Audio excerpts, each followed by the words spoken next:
And CBS News Chief Washington correspondent and Face the Nation moderator John Dickerson joins us now from Washington. So, John, Ambassador Haley told you to ask the president what consequences Russia could face for its interference. What clarity, if any, have we gotten on that question in the past week? Well, we haven't gotten it in the past week so much as this morning, when President Trump seemed to suggest that that he wanted to move on from the question of Russian interference into the election.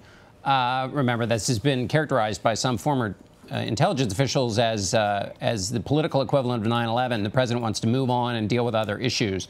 So it seems that the answer, UN Ambassador Haley suggested that it wasn't over, that Russia would face some kind of sanction for its interference in the election, but the president seems to want to move on without doing that. So to follow up, John, on Twitter Sunday, the president offered his own readout of the Putin meeting, writing, quote, "I strongly pressed President Putin twice about Russian meddling in our election. He vehemently denied it. It is time to move forward in working constructively with Russia." What are the implications, John, of that as a statement of the administration's position? Well, it's a bit at tension with itself, because on the one hand, the president wants to clear up any misimpression anybody may have about how tough he was on the Russians, which is to say he wants to make sure that people believe that the actions he took in that meeting were commensurate with the offense. If that's the case, and he's interested in doing that, then it would seem at odds with that he wants to move on, because this was an issue so serious that he had to press the Russian president twice. So there seems to be some tension there. The president's not the only actor in the Russia punishment game. Obviously, the Senate has passed with broad bipartisan approval a sanctions bill that would sanction Russia for this particular interference in the election and its support of Bashar al-Assad in Syria.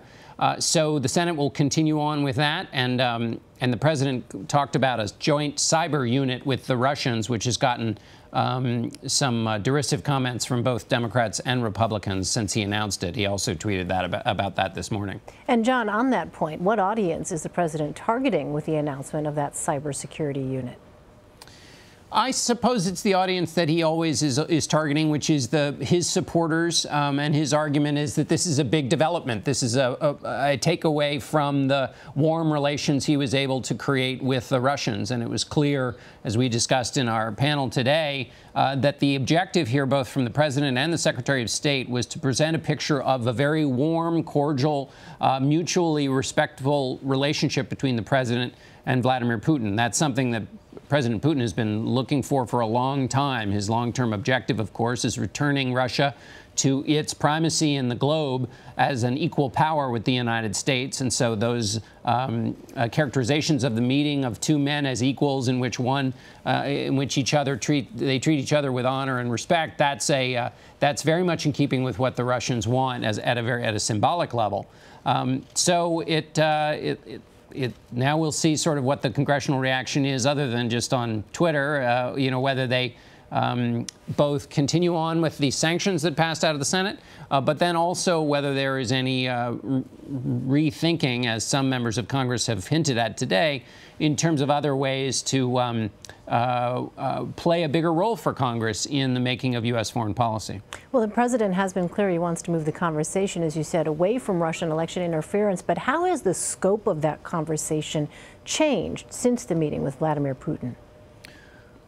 Well, it hasn't. I mean, it's changed only in the sense, well, you have obviously there's the investigation that continues to go on, and really, I mean, everything's basically the same as it was in terms of the investigation. There was not an administration plan to punish the Russians for interfering in the election anyway, so there's not a substantive change in U.S. policy. The president tweeted that the sanctions that exist at present against Russia for its actions in the Ukraine and Syria, those existing sanctions will not be lifted. So that is sort of the status quo as well. So as a practical matter, in terms of administration policy, things are roughly where they were. Symbolically, though, of course, the president has continued along his course here of a very accommodationist approach towards Russia. And John, turning to health care, Senator John McCain told you the Republican Senate bill is, quote, probably going to be dead, end quote. What are the terms of the health care debate when lawmakers return to Washington this week?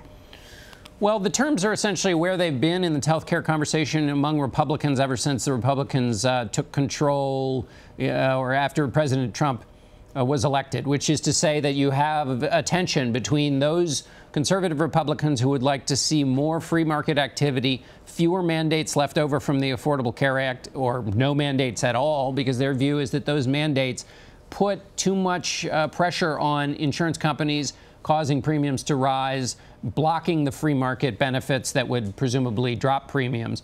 That side is conflicted with the side that says you need to have those protections because A, they're politically popular, and B, there are too many people in the American healthcare system who are vulnerable, whether they're the sickest who need the protection for pre-existing conditions or people on Medicaid who just don't have the means to pay for their health care. And that unless health care, the replacement of the Affordable Care Act, takes care of those neediest in the society, that will not be good legislation.